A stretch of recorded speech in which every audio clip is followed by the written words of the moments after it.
Let's actually begin by talking about Singapore, your country, a country that you, as UN ambassador and a key diplomat, represented and defended for decades. Singapore made the leap to economic modernization many, many decades ago. It has had ample opportunity to develop democracy, but it has not done so. Well, Why? I would say that Singapore is one of the most misunderstood countries in the world, because it has succeeded by defying Western perceptions. It's constantly vilified in the Western media. Tomorrow, if you just said that in the end all societies will move toward democracy. Singapore has not moved toward democracy. That's exactly what I'm going to tell you. You sent President Jimmy Carter in with 100,000 election observers to watch the next elections. Guess what? The government's going to win the elections. It wins the elections every time because the Singaporeans have had the fastest increase in the standard of living of any society in human history. Now, that's a very large claim to make. If you consider where I came from. When I was in Singapore, my per capita income was less than Ghana's. I didn't have a flush toilet in my house, right? I had to live on welfare. Today, you look at what Singapore has accomplished. The people of Singapore support the government that they have.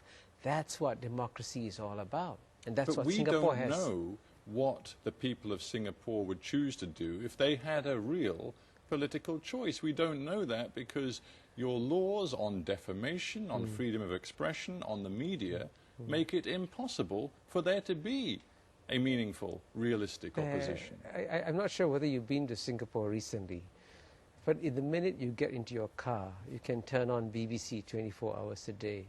The minute you get into any hotel room and the house in Singapore, you get access to a few hundred cable channels. Singapore has got more broadband access than any society in the world except possibly South Korea. There's no disruption of flow of information in Singapore at all.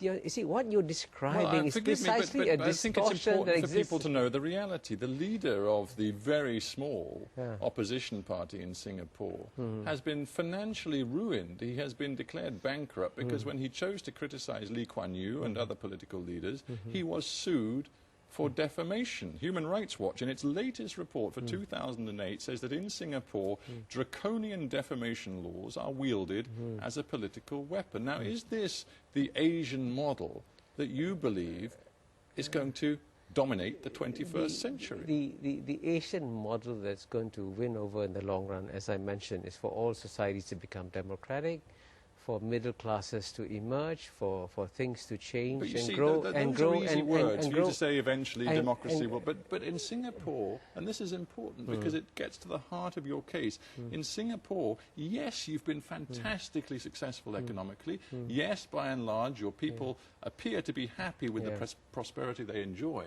But what you have not done is translate that stability into genuine political freedom. Do you mind if I give you a very tough response?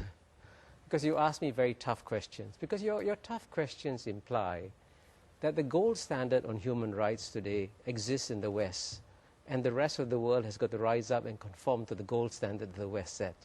If you had asked me 10 years ago that, there have been two great leaps in human rights in human history. First was the abolition of slavery. Second was the abolition of torture. If you had asked me 10 years ago that the first modern developed country to reintroduce torture would be the great beacon of freedom and democracy, which is the United States of America, I would have said no way, because America stands for freedom and democracy. It would never allow torture to come back. Guess what? The first modern developed country to reintroduce torture is the United States of America. Now consider this possibility. Let me answer your question. Let me answer your question, because between implementing torture and defamation laws, there's 1,000 miles that separates them.